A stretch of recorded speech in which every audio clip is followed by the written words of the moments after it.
Tech news, really not that much to talk about this week. We were misled. Hmm. Yeah, like I Sorry. I saw a video yesterday from a tech channel that I usually watch, and just other sources. It sounded like there was going to be some kind of like Nvidia announcement today, but no, nothing. What we do kind of have is some predictions, some rumors of like what the Nvidia RTX Super cards are going to be coming out next month, and it's Supposedly not. coming out next month. Not even that's not even solid yet. But Yeah, it's nothing really to write home about. Like, okay, so RTX 2060 Super would be $430. The 2070 Super would be 600. And I don't know, I'm just looking at all these cards, and it's like they're still like a lot. They're way more than they should be. I think it's a big rip for PC well, graphics cards until after like the next consoles come out. the Because price difference between the RTX 2060 Super and the regular RTX 2060 is about $80. That's an $80 boost in price.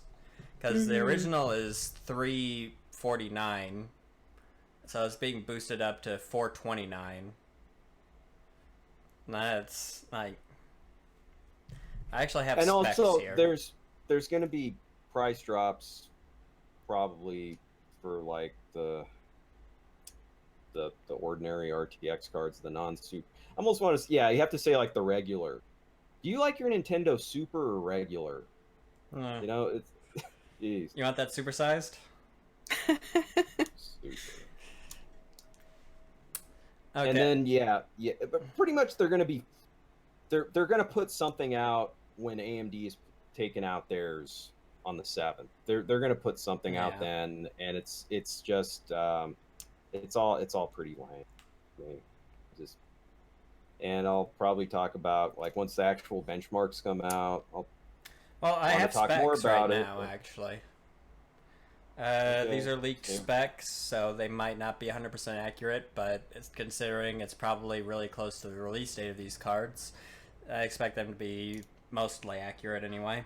So, the original RTX 2060 has 1,920 CUDA cores, and it's 6 gigabytes of GDDR6 VRAM that runs at 14 gigabits per second. The updated RTX 2060 has 2,176 CUDA cores and 8 gigabytes DDR3 RAM. So So, the most obvious thing that jumps out is they bumped up the VRAM to 2 gigs. but the rest is like the 2070 is getting a boost from 2304 CUDA cores to 2460 CUDA cores, keeping this 8 gigabyte DDR6 VRAM that's still spec'd at 14 gigabits per second. Then this is the bigger change right here, which is the difference between the RTX 2080 and the 2080 Super, which is the original is 2944 CUDA cores, but and then the updated one is 3072. But the biggest difference in this would have to be it goes from 8 gigabyte GDDR6 at 14 gigabits per second to 8 gigabyte GDDR6 at spec to 16 gigs a second. In my opinion, they're not worth the increased price. If anything, they should have released them at the price that the current ones are at and dropped the current ones down in price. Pretty much, if you had to buy a video card like right now or just within the last month, more or less, the smart buys are to just concede, and maybe if you're just building your first PC, just get like maybe a 570 still. Get something like that for like $120, more or less. That's 570. Oh wait, you're talking AMD. I'm like, good lord, that's yeah, an old Nvidia card. yeah, yeah. That card. I think that came out in like 2010 ish, 2011 maybe. Yeah, that's not what I'm talking about. But yeah, RX 570. By the way, that would like mop the floor with a card that old from Nvidia. But but yeah, just getting something like that. But that's really just for somebody who's like building like their first PC, really, or or if they're upgrading from a card from like 4 years ago or something, and it's potentially they could be getting maybe not twice as much of the performance, but maybe 50% more performance from upgrading, you know, from an older card. But yeah, also a Vega 56, some of those are still out on the market, and that is a better card than a 1660 Ti. But really, it's just like I think anything more expensive than like a 1660 Ti, I think I wouldn't want to play Nvidia's game here. And AMD is kind of colluding. They've kind of joined in here with these new prices for they're trying to push like Still cheaper 300. than the super cards, but They're trying to push like cards that are over $300 as being like middle ground cards, middle tier cards, and I just don't like what they're doing with that. so And also 1660 Ti at most maybe the 2060 RTX 2060, and then probably the 5700 when that comes out from AMD, the cheaper one, not the $600 one. also these RX 5700 and 57 XT cards. These these were I believe these were originally they were supposed to be like the RX 600 series originally, and they just decided, no, we're gonna put them out in like the Vega tier.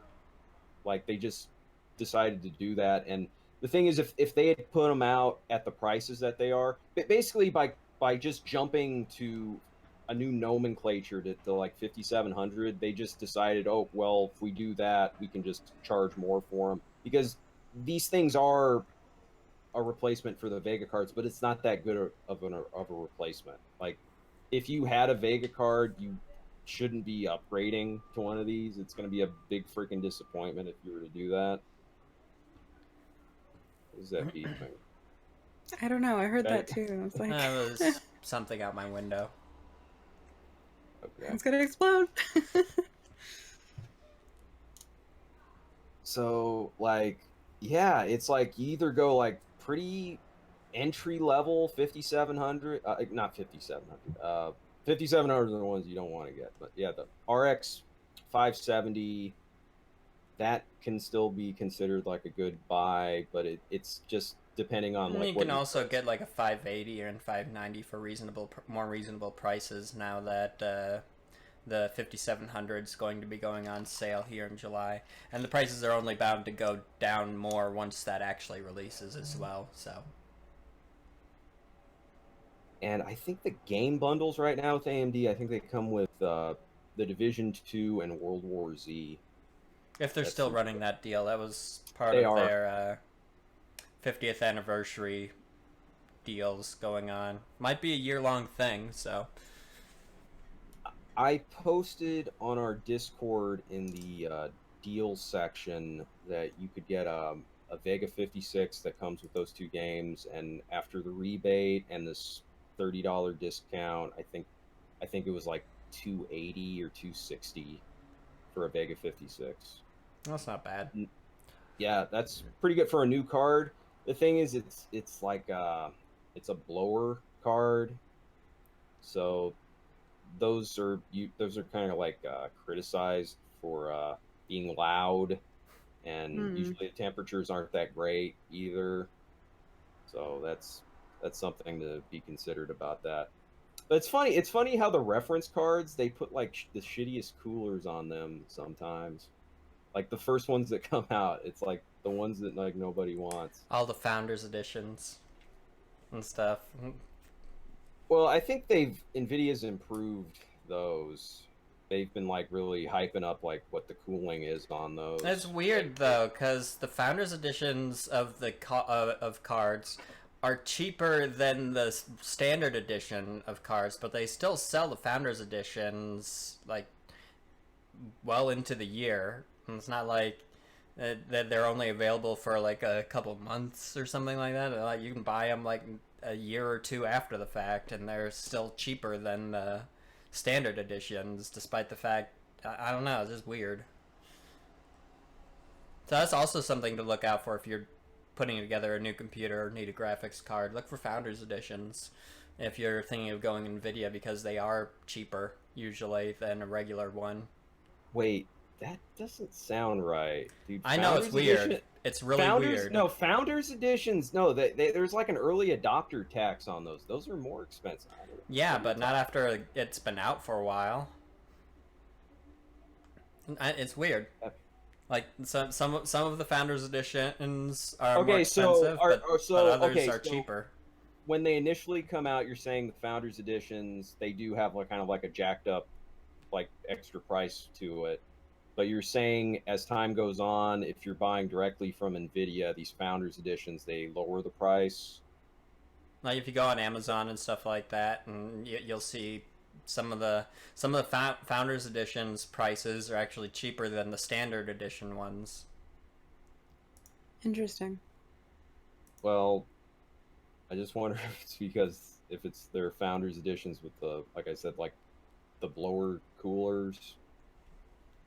You know, the way that those work, I believe it like shoots like all the heat like out of the back of the case. While normal typical video cards, uh, the heat is dispersed like inside the case. The blowers they blow it out the back, which that process it just makes it for a louder video card. Mm-hmm. But I think in like more tight PC builds, that's something that you need, you know. And also, I think the Founders editions um, they're more built for modding. Hmm. So people that put like custom water blocks on GPUs and shit and crap like that. If you're getting like a Possibly. flagship card, I think the Founders editions are built more for water cooling, aftermarket kind of stuff. All right, we got a bit off track. Let's get back on track. Okay, so T-Mobile and Sprint. Yeah. Talk about that.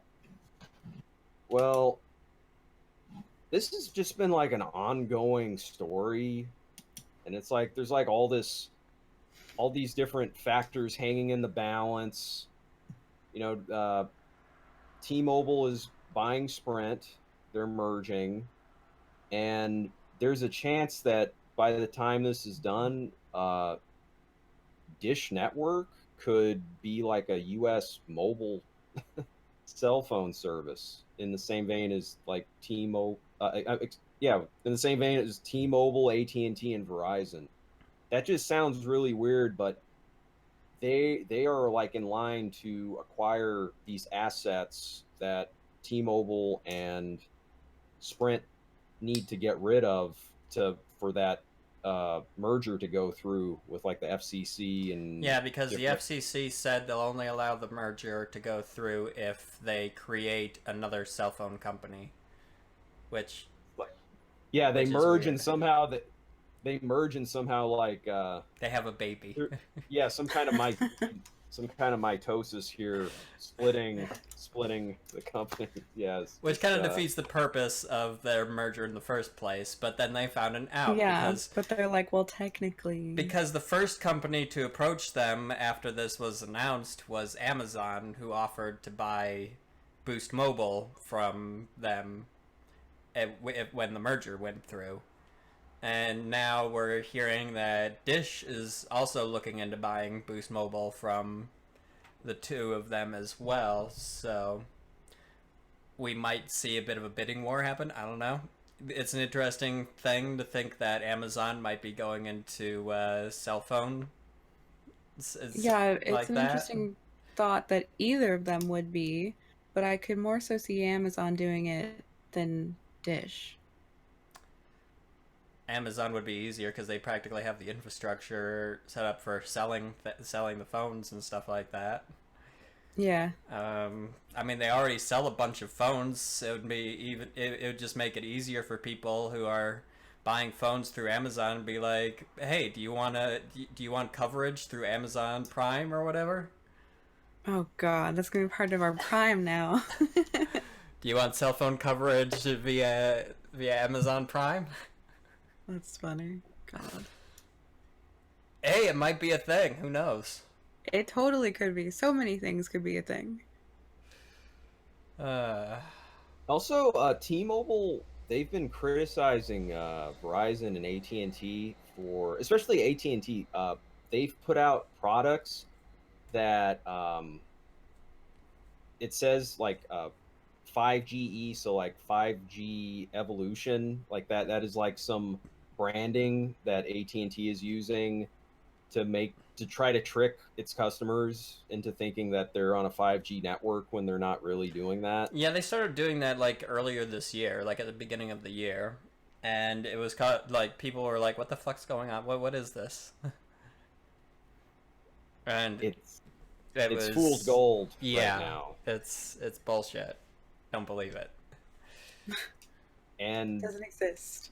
T-Mobile's kind of ripping on them. Like Everybody was ripping on them. Even Verizon ripped on them back when they pulled this stuff back at the beginning of the year. It's like, no, bad. Don't do this.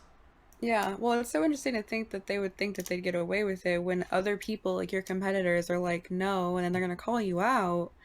So, I don't know. They wanted to be the first company to launch 5G or whatever, so they launched fake 5G. Yeah, I know, but you can't just say it and it happens. But no, Verizon beat them to the punch with the first real 5G network, currently only available in few select cities. I think only at the moment it's in Chicago, but they're rolling it out to other cities and eventually to the rest of the country. Starting small and building out, you know? Yeah, But the speeds we're seeing are, damn, they're faster than home internet basically now. They're faster than it's faster than gigabit internet. It's actually over gigabit internet speeds that they're getting interesting. on these 5G phones. Like I've seen speed tests of over 1200, Wow. over 1200 meg per second. That's well over a gigabyte. So that's fairly impressive. like Wi-Fi all over the place, but like super Wi-Fi. What it is. And it just meant we're going to be getting those speeds hopefully nationwide fairly soon. I'm looking forward to it. Hell Well, yeah. I think everyone is. I mean, it's like there's so many regions of the country. I think people have just like kind of given up on getting fiber wherever they are. So it's like this is like the next best thing, that they could hope for, really. Especially with companies like Verizon and AT&T and stuff offering 5G home, which basically turns your home into like a 5G hotspot. So that'd be interesting. Like you'd be able to get your home internet through your cell phone service. Yeah, very interesting. Latency better be, and that's the thing. Like 5G is supposed to be good at latency. Well, I You mean, know, the speeds are certainly promising. The speeds are that's god damn, that's awesome. I mean, I'll tell you, stuff like Stadia, Google Stadia could just like take off. It's going to go hand in hand with 5G, or just like all the streaming Oh services yeah, that are absolutely. like what X Cloud, how that's going to be, and Uplay Plus, all those different streaming services just going to go hand in hand with 5G.